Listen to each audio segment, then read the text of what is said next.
addiction that people have. Like, it's just not a thing because there's so many people and so many people who are interested in the same things that you are. Like, there's no better place to just socialize for sure.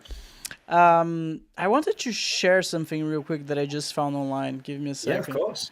Screen share me, like how, because we talked about it, right? How a smartphone detox affects brain activity.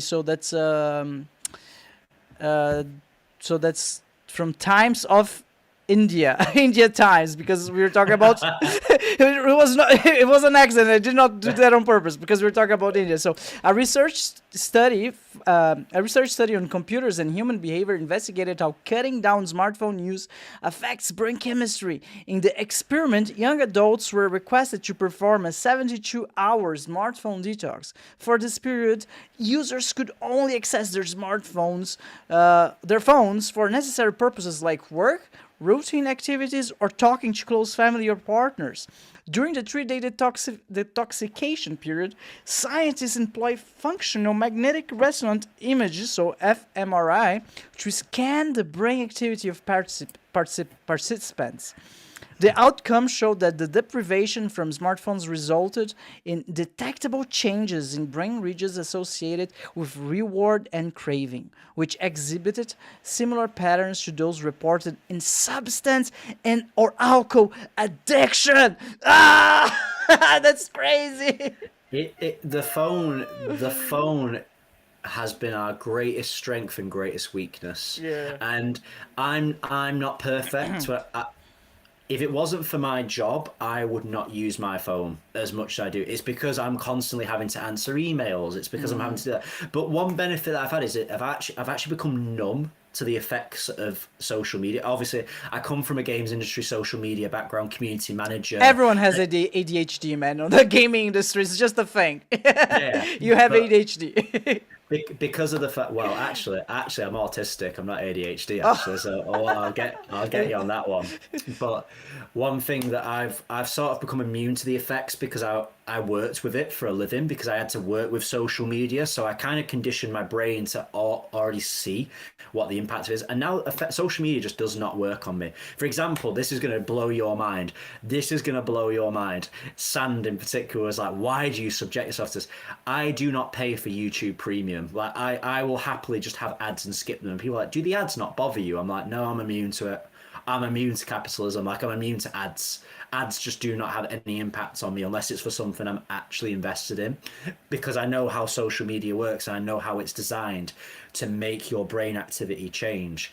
And that's why the phone has become the double-edged sword. It makes our lives so convenient, but at the same time, it has detached us from life simultaneously. When you were talking about the digital detox, that's actually something I want to go to do in the next few years. There's a retreat you can do in the mountains of Peru where you'll go live with a tribe, oh.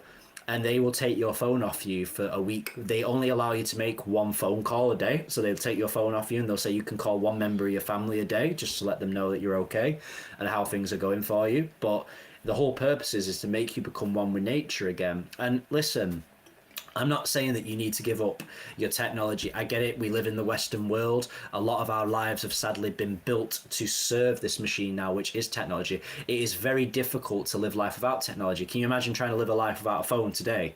Society almost punishes you for trying to do that. But there are things that you can do in your day-to-day life which just make you become less dependent on it and less of a slave. I know people that physically cannot put their phones down. They are just addicted to TikTok. They're addicted to Instagram. They're addicted to the scrolling because it's what gives them dopamine. And that dopamine is very damaging because we're not meant to have instant gratification from dopamine as a species. Dopamine is there as almost a bit of a reward system for when we would do a good action. But when you've constantly got that dopamine, it actually makes you more numb to it. So it makes you being able to have those true dopamine, really happy moments a lot harder, because that is part of the numbing part of technology. And this is speaking as someone that, who is a man of science and a man who absolutely loves the potential that technology has to bring. My entire life was built as a result of technology, which was video games. Video games, and people used to say video games are addictive and they cause people to become violent and all this lot. And I'm just like, no, I think you can say that about anything. You can say that about films. You can say that about music. Ultimately, it comes down to the person consuming the content fundamentally. But I could also flip that on its head and say, well, yeah, if you sit there and play enough video games, you'll become addicted and you'll impact the rest of your life. And it's the same for phones, same for music. If you listen to enough music, you'll get tinnitus. I should know that because I have tinnitus from listening to music too loudly. Like, that's what part of technology is. So it's becoming more aware of our relationship with technology. I'm not saying, because it is very hard to cut technology out of our day-to-day lives now, but become more aware of the impact that it's having on you, and just put things in place that enable you to live a more fulfilled life. And ever since going to India, I've kind of traveled that. This is another thing that's going to blow your mind. It drives my fiance crazy. Like, it absolutely drives her crazy. And don't ask me how I've coped. The first 2 months were very rough. I do not go anywhere with headphones now. I listen to the world around me everywhere I go. So if I get on a train, I actually listen to the world around me. I don't have earbuds in my ears anymore, which I used to. And part of it wasn't intentional. It was because I'd lost my beats. I lost my beats and I was being a cheapskate and I didn't want to buy new ones because it was like £200 for some of these beats. So I was like, right, I'll get them at the end of the month.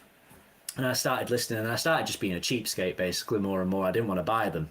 So after 2 months, and believe me, sometimes I wish I had the headphones because I'm like, people talk some absolute rubbish when you're walking around. Some of the conversations I hear when I'm walking around, I'm just like, I can see why people put headphones in. But one thing I've noticed as a result of that, and this to bring this relative, is my hearing's got better because I'm not listening to music all day. Like, I'm not walking around and making myself numb. My senses have become more. I can hear things that I didn't otherwise used to hear, and it's interesting how technology had numbed me to the world. That these are things that you hear. Like, these are things that you're supposed to hear when you're walking around. Like, you're supposed to be able to hear a bird flying away from X amount away, but people can't hear that because their brains have become numb to treat it out because they're programmed to listen to music.